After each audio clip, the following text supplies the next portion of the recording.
না না, আমি বলছি তুই ভুল করছিস।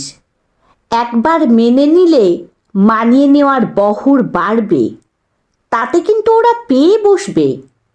মনে রাখিস ঐশী, মেনে আর মানিয়ে নেওয়ার এই লম্বা খেলা কিন্তু কখনো শেষ হয় না। এখনো বলছি, আমায় দেখে শেখ। যদি সেদিন তোর বাপকে নিয়ে ওই বাড়ি ছেড়ে বেরিয়ে না আসতে পারতুম, তাহলে আজও তোর ঠাকুমা আমার ওপর সমান তালে হুকুম চালিয়ে যেত। কস্তব বলে কথা নয়, সব ছেলেরাই এই রকম ইমোশনাল ব্ল্যাকমেল করার চেষ্টা করে। পাত্তা না দিলেই হলো। কিন্তু মা, এক ছাদের নিচে থেকে প্রতিদিন অশান্তি করা কি সম্ভব? কস্তব তো আমার হয়ে বলে, সেদিন তো বলল মাকে। কস্তব কিন্তু আমায় খুব ভালোবাসে। কি বলেছে? নিশ্চয় বলেছে মেয়েটা নতুন বাড়িতে এসেছে, একটু ভেবেচিন্তে মানিয়ে নিও। তুমি তো আমার বুঝতার মা, বলে পেছন থেকে আদর করে জড়িয়ে ধরেছে। তুমি কিভাবে এত কিছু জানলে?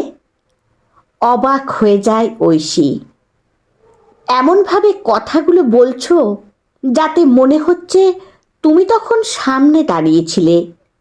ওরে, তুই নতুন সংসারে ঢুকেছিস, সংসারের রাজনীতি সম্পর্কে অজ্ঞ। এখন আর আমার সামনে দাঁড়ানোর প্রয়োজন নেই। সংসার করছি তো আর কম দিন হলো না।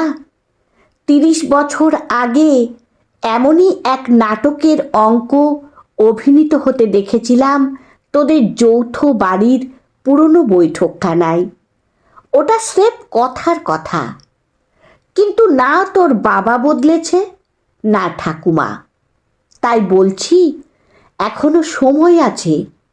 পারলে শাশুড়িকে বৃদ্ধাশ্রমে পাঠা, নয় নিজে যৌথ সংসার ছেড়ে বেরিয়ে আয়। হয়তো তুমিই ঠিক বলছো, কিন্তু ভেবে দেখো মা, উনি তো ভুল কিছু বলেননি। বাড়িতে সবাই যখন চিকেন কষা খাবে, তখন আমি যদি ডায়েটের দোহাই দিয়ে শুধু সবজি দেওয়া স্টু খাই, স্বাভাবিকভাবেই ওর খারাপ লাগতেই পারে। যতই হোক, আমার জন্যই বিশেষ করে রেঁধেছিল। তাও তো শুনেই বানিয়ে দিলেন, যেমনটা বলেছি। নিজের মায়ের থেকে এখন শাশুড়ি মা তোর আপন হলো বুঝি? যে ওর হয়ে ফোনের ওপার থেকে যুক্তি সাজাচ্ছিল। শোন, এই সংসার করতে এসে অনেক জটিলতা দেখেছি, আর দেখেছি বলেই জানি ভালো মানুষের মুখোশের আড়ালে কি লুকিয়ে থাকে। এখন থেকে সাবধান হলে নিজের ভালো, নইলে আমার আর কি। তোর ভালো দিন শেষে কিন্তু তোকেই বুঝে নিতে হবে। দাদা কোথায় মা? নরম গলায় বলে ওঠে ঐশী। সে ব্যস্ত মানুষ, অফিস ট্যুরে, পরশু আসবে। জানিস তো, অফিসের বস পুরোটাই ওর উপর ছেড়ে রেখেছে। ছেলের গর্বে প্রমিতার কণ্ঠ উচ্ছ্বসিত। ঠিক ততটাই ম্রিয়মাণ স্বরে ঐশী বলে, কিন্তু মা, আলাদা হওয়ার কথা বা বৃদ্ধাশ্রমে পাঠানোর কথা কিভাবে বলবো কৌস্তবকে? এই 6 মাসে উনি তো এমন কিছু করেননি যাতে এই ধরনের কোনো কথা বলা যায় বা ঝগড়া করা যায়। এমনিতে আমার সব আবদার হাসি মুখে মেনে নেন। ছুটি থাকলে বা সপ্তাহান্তে জোর করে কৌস্তব আর আমাকে ঘুরতে পাঠান। সিনেমা থিয়েটার দেখে বাইরে খেয়ে আসতে বলেন। ওইসব দিয়েই তো ভুলিয়েছেন তোকে। চোখে মোহের কাজল পড়ে আছিস তো, ওই জন্যই তুই ওর দোষ ত্রুটিগুলো দেখতে পাচ্ছিস না। সহজ মানুষ হলে তোদের দুজনের মাঝে আসতেনই না, সিদ্ধান্ত নিজেদের নিতে দিতেন। তোরা কোথায় যাবি, কি খাবি, সিনেমা দেখবি কিনা, সে ব্যাপারে ওর অত মাথা ঘামানোর কি দরকার? বয়স হয়েছে, নিজের মতো থাকলেই তো হয়। ছেলে বউয়ের বিষয়ে অত মাথা ঘামানোর কি দরকার? এতক্ষণে একটা কথা ভালো বলেছ। আমি কৌস্তবকে কয়েকবার বলেছি, আমাদের সব বিষয়ে তোমার মায়ের নাক গলানোটা মোটেও ভালো লাগে না আমার। কৌস্তব শুনে হেসে উড়িয়ে দেয়। আর ভদ্রমহিলাও খুব চালাক, জানো তো মা। এমন মিষ্টিভাবে কথাগুলো বলেন যে তুমি চাইলেও রাগ করতে পারবে না। ওটাই তো সংসারে নিজের ক্ষমতা ধরে রাখার প্রথম পদক্ষেপ। তুই বোকা মেয়ে বলে বুঝিস না কিছুই। তা তোর কথা শুনে জামাই কি বলল? বলল মা আমাদের ভালোবাসে, তাই কথাগুলো বলে, নইলে মায়ের আর দরকার কি? ভেবে দেখো, মায়ের কথা শুনে চললে আমাদেরও তো আর কোনো ক্ষতি হচ্ছে না। বরং মা অনেক দিনের পোড় খাওয়া মানুষ, যা বলবে ভেবেচিন্তে বলবে, আর তাতে ভালোই হবে। সেদিন অনুষ্ঠান বাড়িতে সোনার গয়না পরে যেতে বারণ করেছিল, ফিরতে কত রাত হলো বলো তো? রাস্তাঘাটে বিপদ হতে কতক্ষণ? ট্যাক্সিতে ফিরতে ফিরতে নিঝুম রাস্তাঘাট দেখে তুমিই তো বললে ভাগ্যিস মা বলেছিলেন, নইলে কি যে হতো কে জানে। আর তুইও অমনি জামাইয়ের কথা শুনে গলে গেলি। মনে রাখিস, শাশুড়িকে অতিরিক্ত প্রাধান্য দিলে তোর সংসার কখন শাশুড়ির হয়ে যাবে টেরও পাবি না। শেষে দেখবি নিজের সংসারে নিজেই অতিথি হয়ে গেছিস। আসি যায়, খাই দায়, কিন্তু কোনো নিয়ন্ত্রণ নাই। মায়ের কথায় গভীর চিন্তায় পড়ল ঐশী। কিন্তু ভাবনায় সার, কি বা করতে পারে সে? তার শাশুড়ি মণিকুন্তলা সত্যি বড্ড বেশি ভালো মানুষ। তার ঠাকুমার মতো রাশভারী স্বভাবের নন। সংসারের নিয়ন্ত্রণ চান বলে মনে হয় না। খেয়ে আর খাইয়েই খুশি। কিন্তু মায়ের কথাগুলো একেবারে ফেলে দেওয়া যায় কি? যতই কড়া কথা বলুক না কেন, ভালো তো চাই তারই।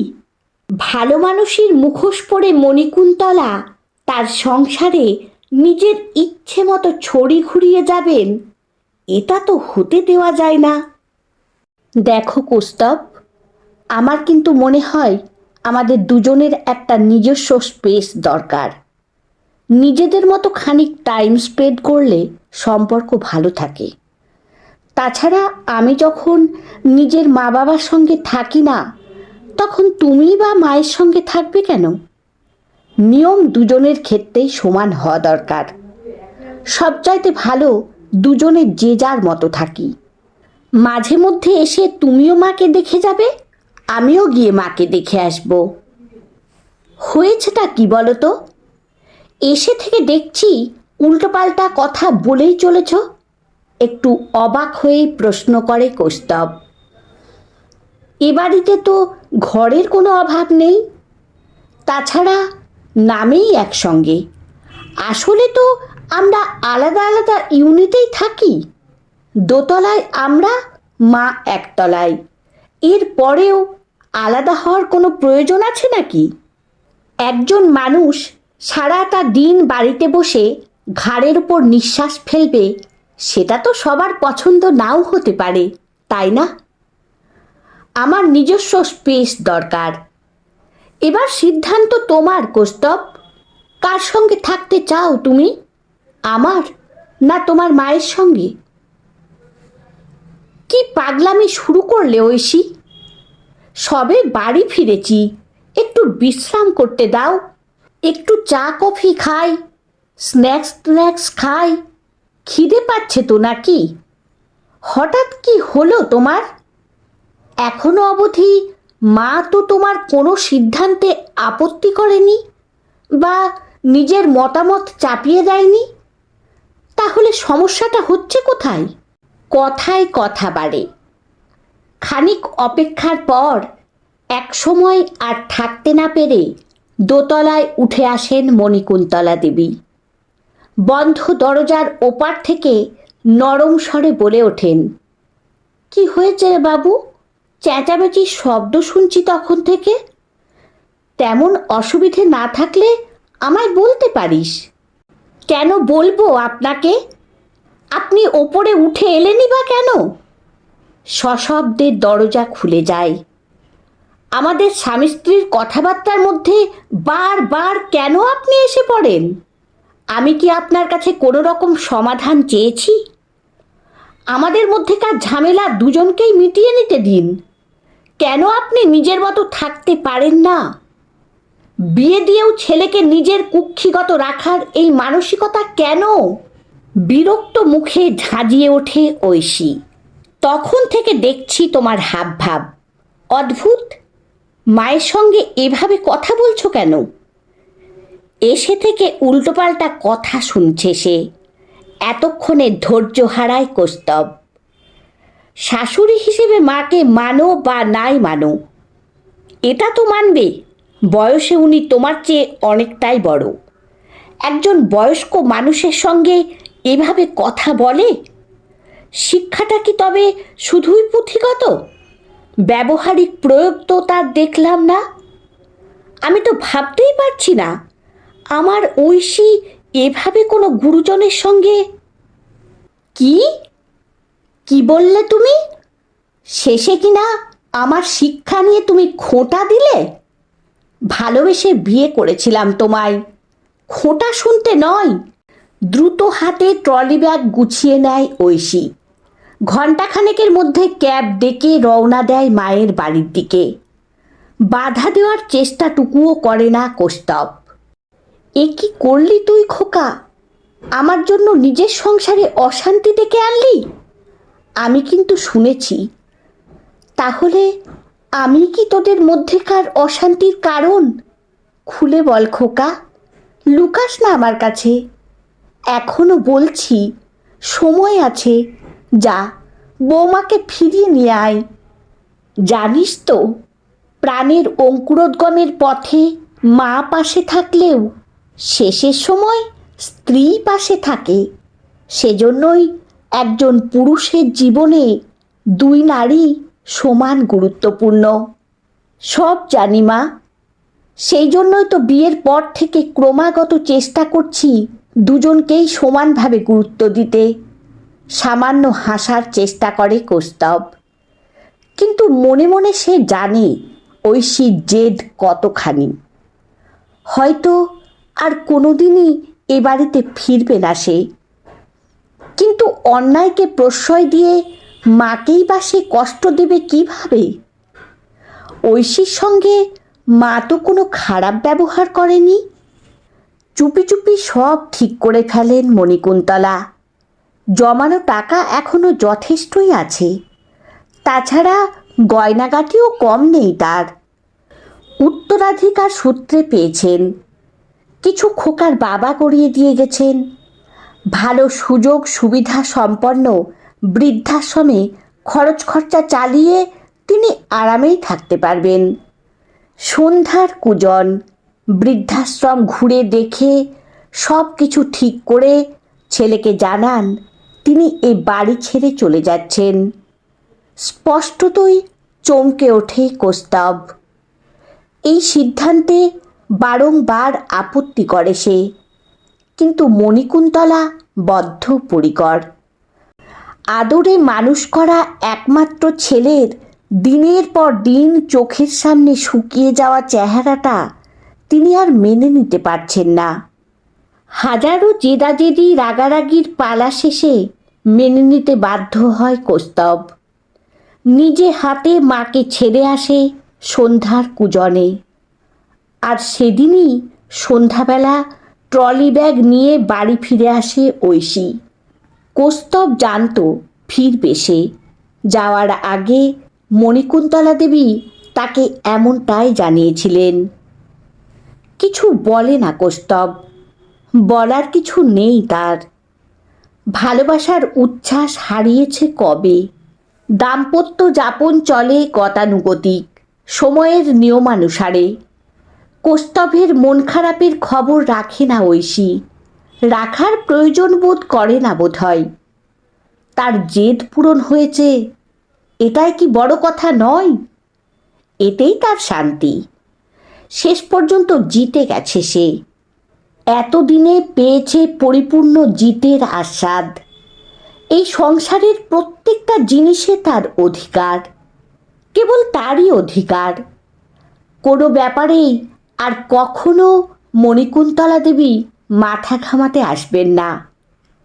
ভাগ্যিস সেদিন দুপুরের ফোনে স্পষ্ট করে বলেছিল, নইলে কি আর এই স্বাধীনতার দিন তার জীবনে আসতো? ফোনে মায়ের কাছ থেকে দাদার বিয়ের খবরটা পেয়ে আনন্দে নেচে ওঠে ঐশী। সারা দিন খাবে দাবে, নাচবে গাইবে, কত মজা করবে। একমাত্র দাদার বিয়ে বলে কথা। সানন্দা দিদিকে সে বিয়ের আগে থেকেই চেনে। খুব মিষ্টি হাসি খুশি মেয়ে। সময় আর বেশি নেই। বিন্দুমাত্র দেরি না করে তাকে জোগাড়ে লাগতে হবে।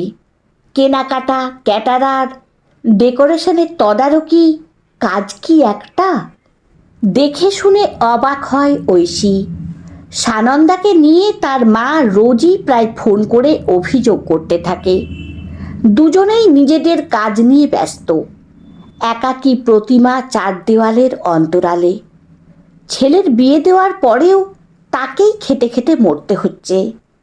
ছুটির দিনেও সানন্দা দেরি করে ওঠে। বৌমাকে সামনাসামনি বলার সাহস নেই। ব্যস্ত ছেলে স্পষ্ট বলে দিয়েছে, ফালতু ঝামেলায় খামোখা সময় নষ্ট করার সে ঘোর বিরোধী। কাজেই মেয়ে ছাড়া আর আছে কে, যার কাছে দুঃখের ঝাঁপি খুলে বসা যায়? ঐশী মন দিয়ে শোনে, না শুনে উপায় কি? সে ভেবেছিল মা আর বৌদির মধ্যে আগেভাগেই যা বন্ধুত্বের সম্পর্ক, এ ধরনের সমস্যা কখনো তৈরিই হবে না। দুজনে বেশ মিলেমিশে থাকবে। কিন্তু বাস্তবের সম্মুখীন হতে দেখা গেল তেল আর জলে মিশ খাওয়াটা একান্তই মুশকিল। ইগো এসে সামনে দাঁড়াবেই। সে যতই আগেভাগে পরস্পরের মধ্যে ভাব ভালোবাসা তৈরি হোক না কেন। দু একবার মায়ের কথা শুনে সরাসরি দাদার ফ্ল্যাটে ছুটে গিয়েছিল। সানন্দা যথেষ্ট বুদ্ধিমতী মেয়ে, নইলে অত বড় পোস্ট হোল্ড করতে পারত না। সামান্য হেসে ভদ্রভাবেই বুঝিয়ে দিয়েছে সে, দাদার সংসারে একজন অতিথি হিসেবে বোন নিশ্চয়ই স্বাগত, আদর আপ্যায়নও পাবে। কিন্তু সাংসারিক কোনো বিষয়ে মতামত দেওয়া বা মন্তব্য করা থেকে বিরত থাকাই ভালো। তাতে উভয় পক্ষেরই মঙ্গল হবে। এটা তার সংসার।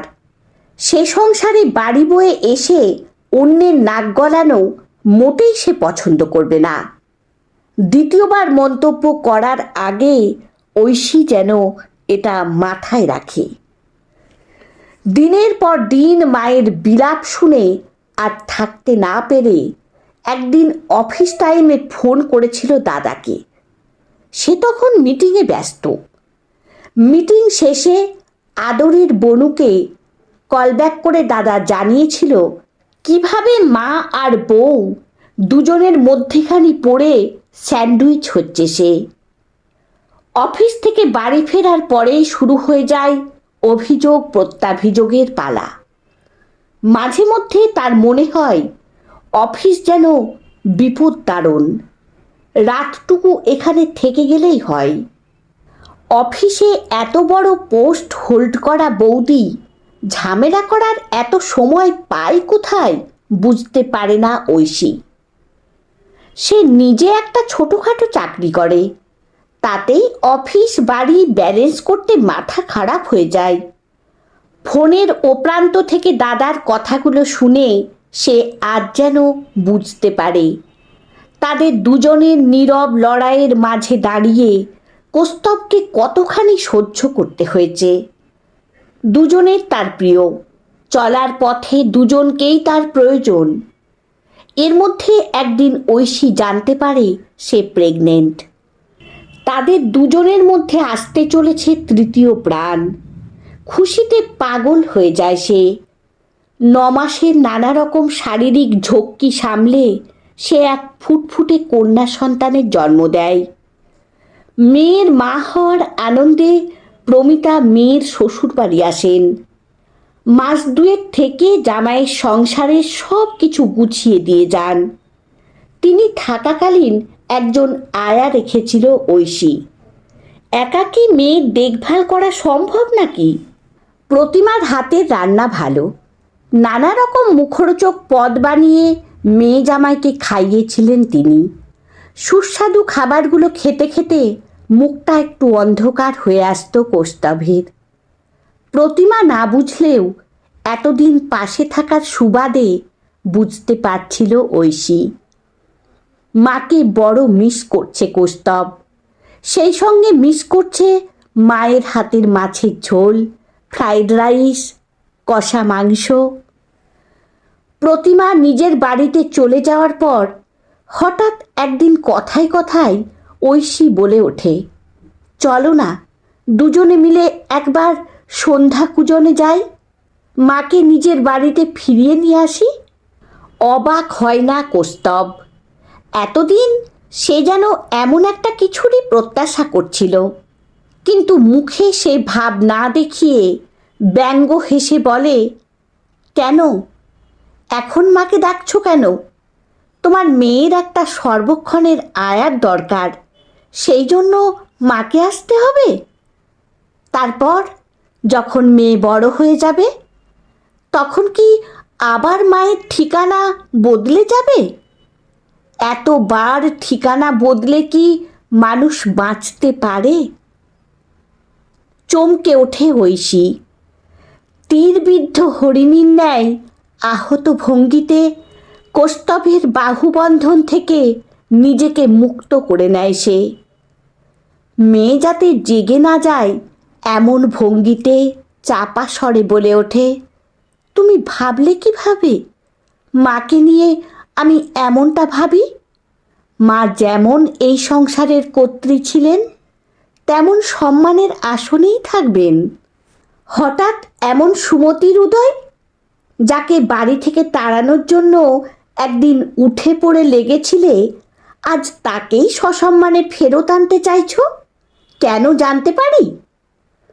আর তুমি ফিরিয়ে আনতে চাইলেই অমনি মা ড্যাং ড্যাং করে এ বাড়িতে ফিরে আসবেন, এমনটাই বা ভাবছো কিভাবে? ইচ্ছে হলেই চলে যাও, আবার ইচ্ছে করলেই তাকে ফিরিয়ে নিয়ে এসো। জীবনের অঙ্ক এত সহজ বলে মনে হয় তোমার ঐশী? হয়তো সোজা, হয়তো সোজা নয়, অত কিছু আমি বুঝিও না। এটুকু বুঝেছি আমি ভুল করেছিলাম। আমার কথায় মা ফিরবেন না জানি, কিন্তু সেই সঙ্গে এটাও জানি আসলে চেয়ে সুদের মায়া অনেক বেশি। আমার জন্য না ফিরলেও হিয়ার জন্য তিনি ফিরবেনই। আর ভুল মানুষ মাত্রই করে। সময় মতো সেই ভুল শুধরে নিলে ভুল আর ভুল থাকে না। আর মা উদার, আমি জানি তিনি সন্তানের এই ভুলের ক্ষমা সুন্দর দৃষ্টিতেই দেখবেন। হঠাৎ তোমার এই পরিবর্তনের কারণ? কৌস্তব যেন এখনও ঐশীকে ঠিক বিশ্বাস করতে পারছে না। চুপ করে থাকে ঐশী। কী বা বলবে সে? কিভাবে বলবে কৌস্তবকে? চোখের সামনে মাকে বৌদির হাতে নির্যাতিতা হতে দেখে মায়ের সঙ্গে বৌদির নিশ্চুপ টাগ অব ওয়ার দেখে তার বোধোদয় হয়েছে। শুধু শুধুই সে লড়ছিল এক অদৃশ্য ছায়ার সঙ্গে। সেই লড়াইতে শুধু ভালো মানুষটাই কষ্ট পায়নি, সেও কষ্ট পেয়েছে। মণিকুন্তলা দেবী সত্যিই ভালো মানুষ। তাই ছেলে বউয়ের খুশির জন্য নিজেকে সরিয়ে নিয়েছেন অন্তরালে।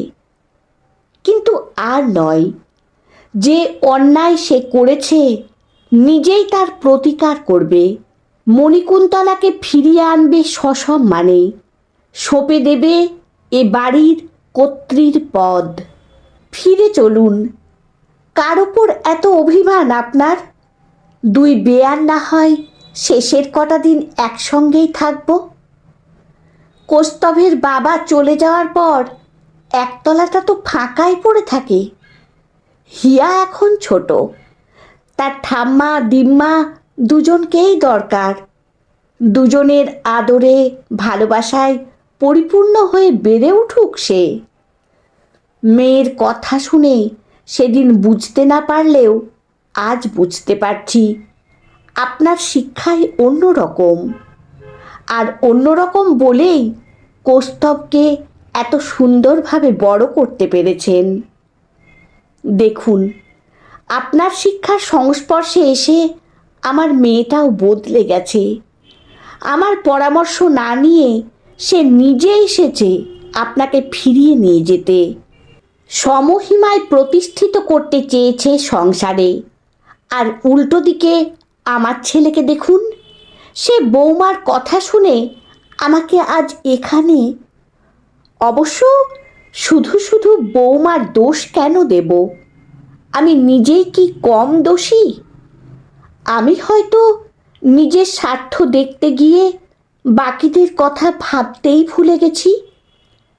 আপনার সঙ্গে যা করেছি, কোন মুখে আপনার বাড়ি যাব আমি?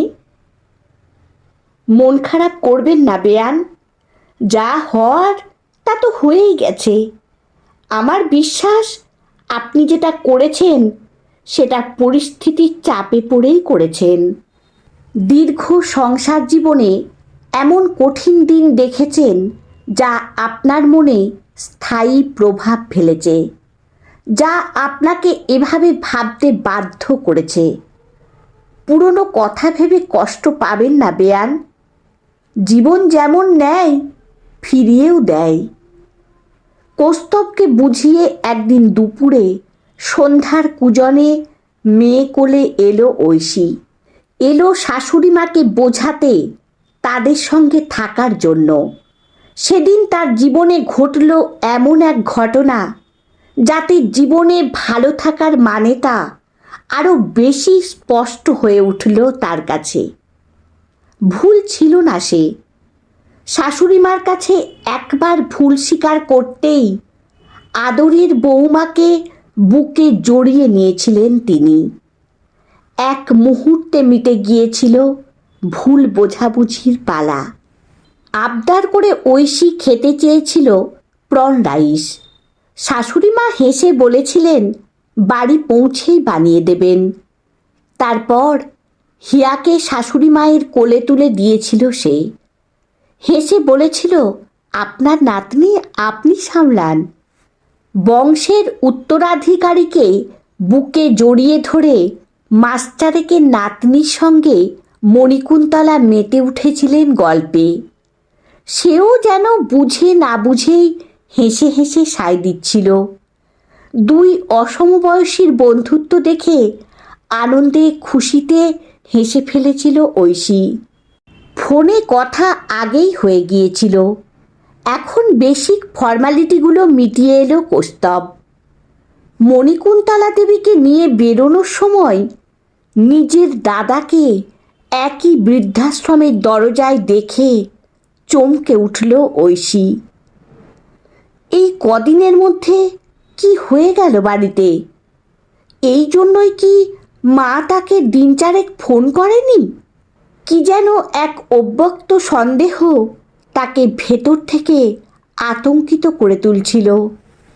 অবাক কৌস্তভও হয়েছিল। শালাবাবুকে এখানে দেখবে ভাবতে পারেনি সে।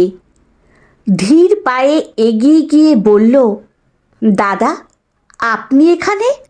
কি ব্যাপার? ফ্যাকাশে হেসে অস্ফুটে বলেছিল ঐশিক, মাকে রাখতে এলাম এখানে। দুজনের মধ্যে নিয়মিত ঝামেলা অশান্তি আর সহ্য করতে পারছিলাম না। অথচ দেখো, মা তো ভালোবেসেই সানন্দাকে ঘরের বউ করে এনেছিলেন।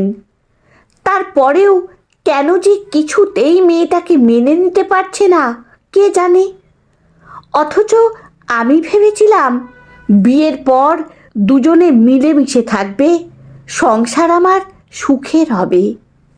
আর চোখে শাশুড়ির মুখের দিকে তাকালো ঐশী। সেখানে আমন্ত্রণ ছাড়া অন্য কিচ্ছু নেই। কথাগুলো মন থেকেই বলেছেন তিনি। শ্রদ্ধায় আরেকবার মাথা নত হলো ঐশীর।